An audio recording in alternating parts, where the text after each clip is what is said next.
Guys, I'm actually so paranoid right now. I keep checking to make sure it's recording properly, and it is. We're going solid. It's fine. So anyway, now let's hook up these light controls as well, and then we'll have everything done but the wheels. Yeah, we're flying by. It's only been 26 minutes of recording right now. We'll see how far that cuts down to. But we got this light control, and first things first is we gotta go to edit mode, select everything, and so now's a good time to symmetrize. So go into your control layer, grab everything, armature, symmetrize, go into pose mode, and so now it looks like these are missing, the left side are missing these little constraints.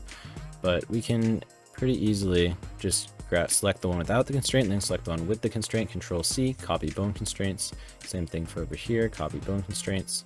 Then we go into the bone constraint and change the R to an L.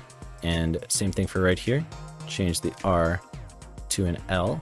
And now it's rotating the opposite direction. To fix that, we're going to go to map 2 and change it to normal 70 degrees. Same thing for over here, map 2, 70 degrees.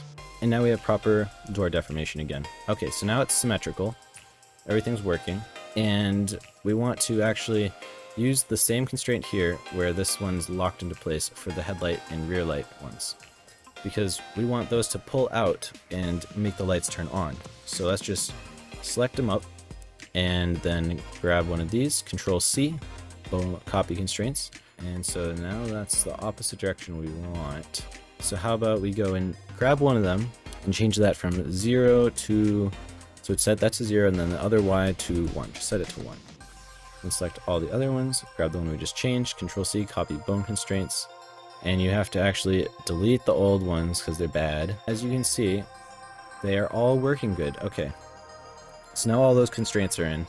Now it's time to add in the light controls. Let's hook up these controls to the lights. So if we look at the panel over here, when we grab it, we can see the Y is increasing from 0 to 1. So at 0, I want the light level to be at 0 watts, and at 1 to be 500 watts.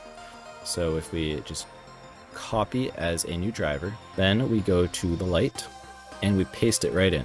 And then we do edit driver, well, not edit driver, open driver's editor, grab that second one, the second point, then go to F curve and set 1 to be 500 watts. So now if I just go into EV real quick, you can see it's off, but if I turn it on, by pulling it, then it's on. Whoa, why is stuff, that looks crazy. Yeah guys, you don't want your lights to be like that. Is it glowing through the wall? It looks like it's glowing through the wall, I don't know. I'll fix that for when it goes up on Patreon, but you guys make sure your lights are in the right spot. I'm just showing you how to do it. I'll fix that later. But yeah. Then we want to grab this light and we just steal that, copy as, no, not copy as new driver. We want to copy the driver of that light and paste it here. Then we just go to edit driver and change it from R to L so that we can turn that on separately as well. And then we go to the rear and we do the same thing for the back lights, the rear lights, the blinkers. So edit driver, and this one is going to be changed to a rear light, and that's rear light. Then we want to copy this driver so we do less typing and go to this one and paste it right in, edit driver, and change that R to an L. By the way, make sure you save all the time. Saving's good. So let me just reset all the stuff.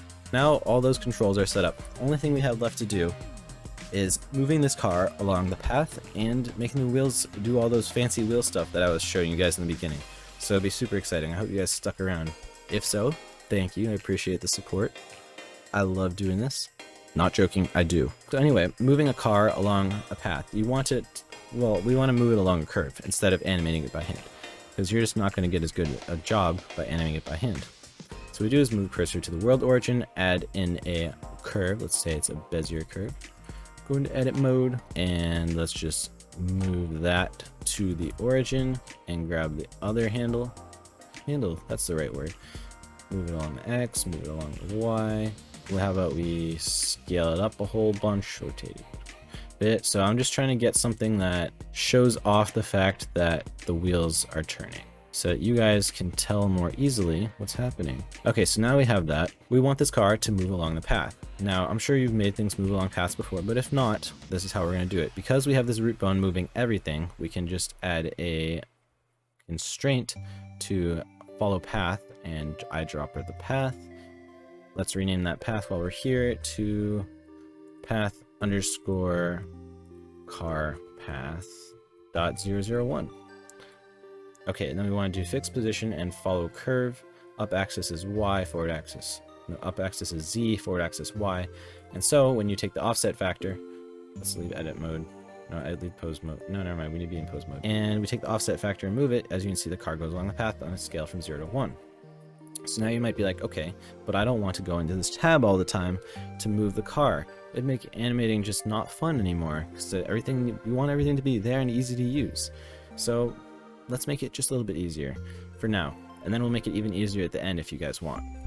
I know I want, so if you guys want, I'll show you how. So if we have this root bone selected and we go to the bones and custom properties, we need two.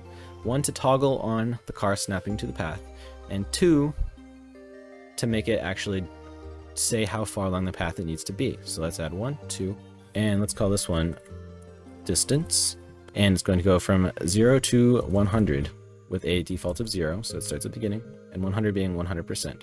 So it'll make intuitive sense. And this one to be toggle. And we're gonna actually make this one integer, so it's either on or off. There's no in between. It's like a Boolean if you guys program. So now we want to use these properties to drive the stuff in the constraints, which should be pretty easy. I can just copy that as a new driver and paste it in the offset factor. And then because it'll be at the wrong scale, you'd want to open the drivers editor, grab that second handle F curve and say keyframe of 1 should be, no, keyframe of 100 should be 1. So we're scaling it down. So now it'll go along the path on a scale of 0 to 100. And it'll be smoother and easier to handle this way. So then we can just copy that as a new driver as well, and this will be our toggle. We paste it in the influence, paste driver, and that one's just done. So like if I drive this a little bit, and then I toggle it off, opens back, just like that. Toggle it back on. Yep, super fun, super cool. So let's put that back, turn it on. Okay,